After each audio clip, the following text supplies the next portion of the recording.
Hello, everyone! You see this frightened boy? Even dogs live better than he does.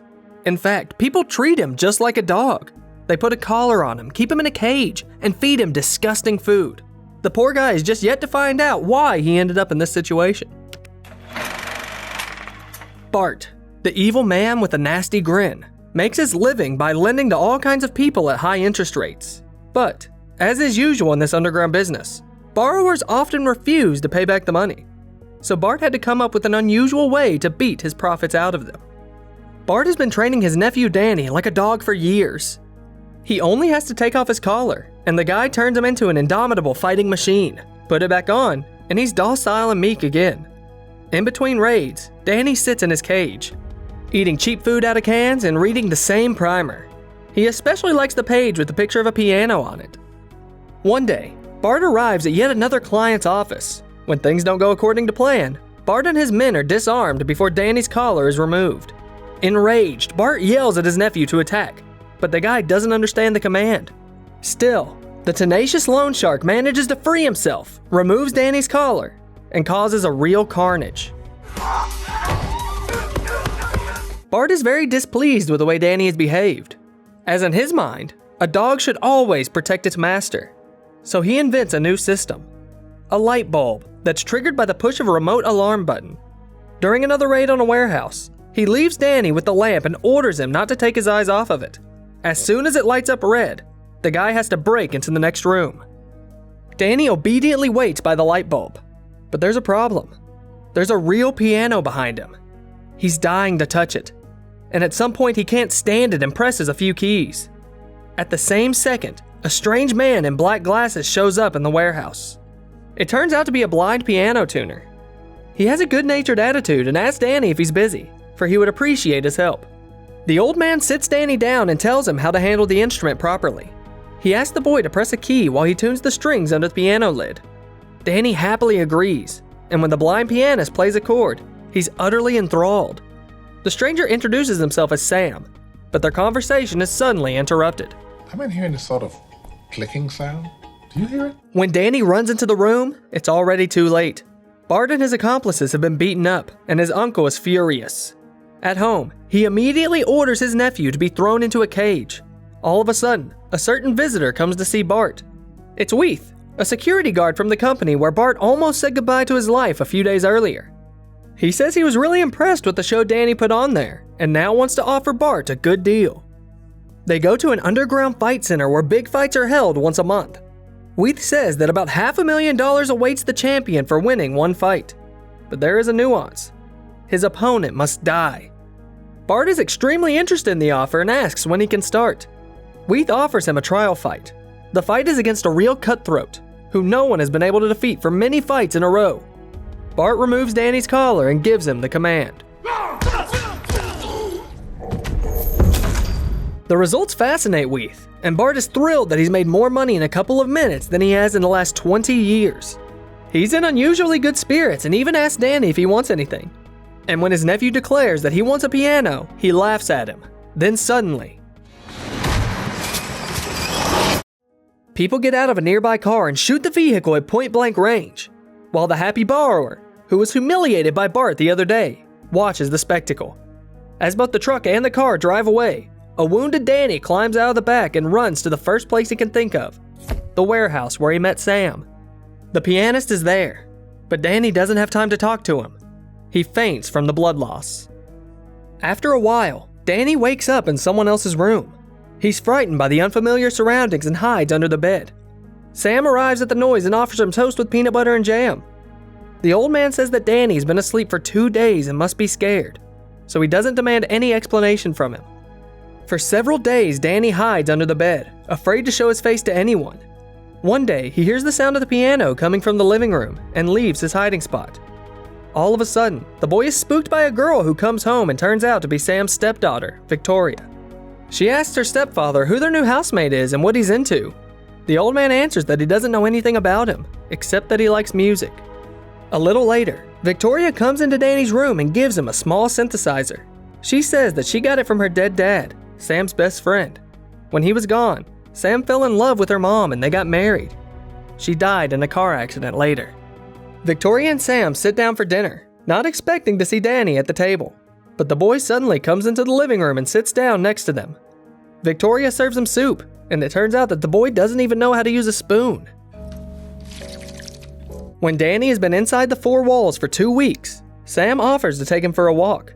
Together, they walk Victoria to school, and then the old man takes the boy to the supermarket and teaches him how to choose good food. They return home and Sam shows Danny how to cook food properly. When the old man asks the boy to hand him a pot, he notices family pictures on the cupboard door. He gets sad and Sam asks the boy where his family is. Danny answers that he has none. Well, you must have. We've got to get family somewhere. Later at night, when Sam is already asleep, Victoria comes into Danny's room and takes him into the living room. They sit down at the piano and the girl teaches him the notes. Danny learns the left-hand part pretty quickly. Victoria plays the part for the right hand. Sam wakes up to the sounds and hears the music. He smiles, but doesn't leave the room. Time passes, and with each day, Danny becomes like part of the family more and more. They go for walks together, take pictures, and make music. One evening, Victoria comes into the boy's room and asks where he learned to play the tune he plays on the synthesizer. Someone must have taught it to him. Danny can't remember anything. Victoria reaches for the collar, and the guy sharply pulls away. Nonetheless, the girl insists. I think it's time to put the last thing away, don't you? Victoria carefully removes the collar from Danny's neck. Scary scenes from his past life flash before his eyes, but the girl convinces him to let go of the past, and he calms down. It's the morning of the next day, and Sam takes Danny to his work to tune another piano. There, he tells the boy that their real home is in New York, and that as soon as Victoria finishes school, they're going back there. However, they wouldn't want to do it without Danny. He's already part of their family. They hug and Danny happily agrees. Afterwards, Sam gives half of his payment to Danny and invites him to spend the money however he wants. The guy goes to buy something small at a store, and on his way out bumps into one of his Uncle Bart's assistants. The assistant can't believe his luck. Your Uncle Bart has been sick with worry, mate. It turns out that Bart is alive and well and has been searching for his obedient nephew for days. Danny tries to explain to the man that he's not going back, but the latter threatens him that Bart and his gang will come for his new family if he doesn't obey. The boy is brought to Bart's house. From the doorway, Danny asks his uncle if he knew his mother. Bart wonders since when the silly nephew became interested in things of this kind. He says he found Danny on the streets, and no one cared about the boy but him. Bart takes Danny to Wythe for another fight. Things, however, don't go according to plan. Before the fight, the boy says that he doesn't want to hurt people anymore. Bart tries to convince his nephew by promising him a new piano if he wins, but he still refuses. So Bart takes extreme measures. The fight begins. Almost immediately, Wythe becomes nervous and voices his displeasure to Bart. His mentee hardly even reflects the blows. Danny's uncle takes a weapon and throws it into the fight pit, but Danny hesitates and his opponent picks up the axe. However, this does not help add to the spectacle of the fight either, and Wythe unleashes several more fighters into the ring. Now Danny is fighting against all of them at once. The guy barely defends, and soon finds himself on the floor almost unconscious. Bart yells at him that he'll die if he loses, and Danny gets back on his feet. He takes out all of his rivals in a heartbeat, even after a heap of weapons is lowered into the ring for them. However, once Danny finds himself face to face with his main opponent, he hesitates to kill him. This angers Bart, as the main condition to receive a victory payout is the opponent's death. Danny is thrown back into the cage. Bart is pissed because his faithful dog disobeyed him, and the payout fell through.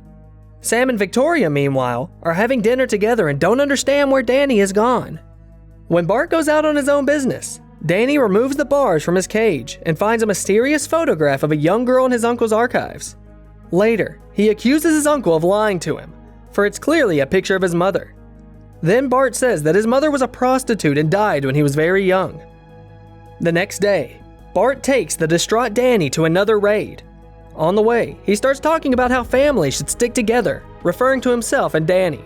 But he hardly guessed the effect it would have on the boy. The driver loses control and the car flips over. Danny gets out of the back seat, takes off his collar, and goes to Sam's house. He shows the new family a picture of his mother and tells them what he learned about her. Victoria says she doesn't believe what Bart says about the woman's past. The picture shows her sitting at a piano in what looks very much like a music academy classroom. From the description, Sam recognizes the place and takes Danny there. There, they talk to a woman who knew the girl in the picture. She says that Danny's mother was an incredibly talented pianist who everyone predicted a great future. But one day she disappeared without a trace. Everyone knew she had financial problems and thought she had gotten involved with someone bad. The woman gives Danny another photo of his mother, and he begins to recall more scenes from his childhood. At home, Victoria looks at the picture with Danny. She suggests that the boy find out what his mother was playing at the time the picture was taken. The girl takes a magnifying glass and discovers that it was Mozart's Sonata. She plays the piece for Danny, and more memories come back to his mind. The boy remembers how his mother hid him in the closet when people came to their house.